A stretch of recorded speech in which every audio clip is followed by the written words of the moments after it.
So, okay, we're going to move on. We talked about the guys who are leaving college football. Why don't we talk a little bit about guys who are going to be starting their college career in a little bit? And the big thing, the first thing that I think we need to start off with National Signing Day is, I'm going to ask you a clean and simple question, Brandon. As of right now, according to 247sports.com, the number one recruit in the country, Rashad Gary, the defensive tackle out of New Jersey, 6'5", 293 pounds, runs a 4.7 40, has not committed. Everyone's predicting that he's going to go to Michigan. There's a lot of teams vying for him, but the top two, according to 24/7 Sports, is Clemson and Michigan. If you are Gary tomorrow or later this week, National Signing Day, because we're recording this on Monday, if you are Gary, who do you commit to? Clemson, a team that just went to the national trophy, as Phyllis from Mulga would say, or a team like Michigan that seems like it has great things to come with the khakis at the helm? You know, this is kind of an easy one for me because this is the team that I wanted to talk about. I think he goes to Michigan. And the reason I knew you were going to say Michigan. And the reason I say Michigan is because of what Harbaugh is doing. Mm-hmm. You know, now he's got a season an off season to really take a look at things, to really get his guys. To go get his guys. Already has 25 recruits, 12 of them 4 stars. This would be the first 5-star recruit for their class. I really think that it can be Harbaugh that brings in not only Gary, but a recruiting class that maybe moves Michigan into the next echelon. I think that can do it. Will it be just by getting Gary? No, but it will be by this draft class that Harbaugh now has in his own hands. These are my guys. I'm getting them. Mm-hmm. I'm doing all the recruiting. I have got just complete control.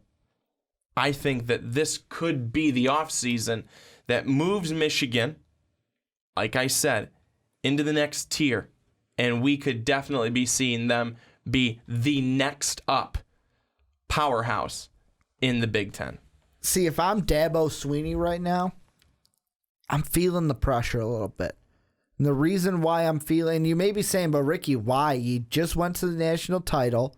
He lost to Alabama, but he just went to the national championship. He's going to have a pretty damn good team coming back. And they already have, out of Wake Forest, North Carolina, they already got the number 2 recruit out of 2016 in Dexter Lawrence. Could get the number 1 recruit in the class, another defensive tackle in Rashad Gary. However, I feel like he's the one feeling the pressure because we've seen what Clemson can do. We've seen that they can go to a national title. And the big thing, if I'm Gary, is you got to prove to me that you can do that again. It is very hard in this league. I mean, look at the teams from the first college football playoff. Florida State, nowhere near the playoffs this year. Ohio State, the team that won it all, nowhere near the playoffs. Oregon, the team that lost in the championship where Clemson would be. Farther. Nowhere near. From nowhere near.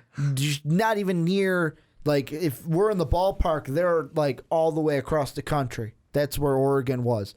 The only team from the first playoff to come back was the team that won it all this year.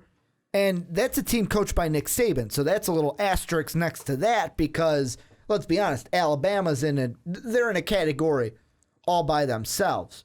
So if I'm Clemson, I'm a little worried because if I'm Gary, I'm thinking in the back of my head, okay, what are the odds of them coming back? Whereas I'm looking at Michigan and I'm seeing a freight train just getting revved up and it's got its sights set right for Ohio State. They're going to go right through Ohio State. They're looking to take the Big Ten by storm. And Michigan's a team that could be a playoff team either this year or next year. I'm going to go ahead and say this, Brandon. I'm predicting that Gary commits to the khakis. He puts on a pair of khakis, not a hat. is going to put on a pair of khakis and commit to the Wolverines. They've got to be ironed and well pressed to make sure that he puts him on. So we're in agreement here. We're in agreement. And to me, Michigan just has a lot more going. And I mean, looking at their classes right now, Clemson is ranked 9th in the country, according to 247sports.com, with 16 recruits. They do have that one 5-star recruit, which is the number 2 recruit in the country. However, Michigan, 25. They've almost have 10 more. They've got 9 more recruits than Clemson. Of course, I mean, it's all about having seats to fill. But Michigan, 25 recruits, and they're ranked higher than Clemson without even a 5-star. And I'm going to go ahead and beg to ask this question. The 5 teams ahead The 5 teams ahead of Michigan. Alabama, 17 recruits, 1 5-star. Ole Miss, 22, 3 5-stars. FSU, 21 recruits, 1 5-star. OSU, 23, 1 5-star. LSU, 23 recruits, 1 5-star. If Michigan gets Gary, not only will it push them into the top 5, but where in the top 5 will it put them? Will they be 3? Will they be 4? I'd say it puts them at 4. Right behind Florida State? That's what I think. Yeah, I do. I think that would move them up a couple of spots there. I think that Ohio State may be also one of the strongest ones. Mm-hmm. You know I'm an SEC guy, but yeah. I can definitely see Ohio State. They're one of those teams. They're up there. People want to go there. People want to play at the Ohio State. Mm-hmm. And Ohio State better be hoping they're getting some good recruits to go on that defense because they need to rebuild it. There's only one problem I have with that answer. And it's not like a problem like, oh, you know what, I wouldn't put them there. No, I could see like, okay, sure, I'd put them there. However, I look at Ole Miss and I see 22 recruits, but I see those five stars and I see 3 of them. And the 3 players that they have that are 5-star recruits committed right now, they're going to have them, well, 2 of them they already have enrolled. One of them is a hard commit, hoping that nothing happens where, mom held the intent letter hostage because she wants him to go to Florida type of a thing. But they have Shea Patterson out of Florida, 5-star pro-style quarterback. Then they got Benito Jones out of Mississippi, defensive tackle, number 4 and number 24 nationally, respectively, nationally ranked. Patterson's number 4 in the nation. Jones is number 24. Those are the 2 that are already enrolled at Ole Miss. And then that third one, Gregory Little out of Allen, Texas. He's the only one that's committed but hasn't signed yet. 5-star recruit, 3rd ranked in the class, offensive tackle. So I see that and I go, okay, maybe Michigan State only moves up 1 if they get Gary. However, then I say, wait a second, Gary's the number 1 ranked recruit in the class. Let's put him at 4, maybe even 3 behind Ohio State. And to me, it's kind of a shocker that LSU's at the top. When I saw that, I was like, LSU, really? They have the best team, like the best look of recruits in this class. I was also shocked that Alabama only had 17. Seriously. I mean, after you win a national championship, mm-hmm. you're a proven powerhouse year in and year out, and you only have 17. Still at number 5 in the recruiting rankings, though. You'll never fall away from top 5. Yeah, and I mean, if you're Alabama. It won't happen. I'm looking at Alabama's, some of the big recruits they have. Charles Baldwin, offensive tackle, like number 1 in the state of New York, the best offensive tackle.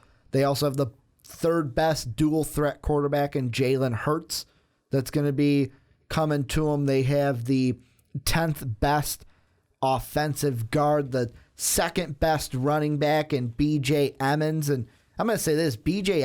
Emmons is going to be a guy where probably in 2 or 3 years, he's the Trent Richardson, the Mark Ingram, the Kenyon Drake, the Derrick Henry, because Alabama just seems to be like, everyone says like, oh, well, I think it's USC's like, oh, we're wide receiver U, and UCLA's like, oh, well, we're linebacker U.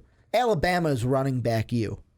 Let's be honest. As of late, Ingram, Richardson, Lacey, now Henry. Yeah. There's more in there that I can never name them all. Let's be honest. I can never name all of the Alabama running backs that have come out in recent years. But B.J. Emmons out of North Carolina, third in the state of North Carolina, second overall running back from this class. He's going to be good. So with Alabama, it's more of, we don't need a ton of recruits. We don't need them. We've got enough just to be like, okay, let's go win another title. Yeah, absolutely. It's got to be awesome to be in that position. And I got, before I throw some recruits at you, kind of where they would commit, where they don't, I got one question for you. Nick Bosa, Joey Bosa's brother, going to Ohio State. Is that a shocker to you? Yeah, a huge shock. No, not at all. Of course he would go to Ohio State. Okay, before we go to the one and done, you're choosing some recruits. Derek Brown, defensive tackle. What are you picking? 3 teams: Alabama, Auburn, Tennessee. You're a defensive tackle. You're the best in the state of Georgia, the 9th overall recruit in the class. I'm going to Auburn. You're going to Auburn. They need me. How about, I'm going to have for you Ben Davis. Davis is an inside linebacker. He is from Alabama. He's a 5-star recruit, the best recruit in Alabama, the best inside linebacker, 10th overall. Are you going to Bama or Georgia? I think that's an easy question. You can go to Bama. And the last one I've got for you is Marique Juarez from California, outside linebacker. Went to North High School in California. 11th overall recruit. Do you go to Alabama, Ole Miss, or you stay home at UCLA? Did you go to linebacker U? You're an outside linebacker. I think that's another simple one. You go to UCLA. You stay home and go to UCLA.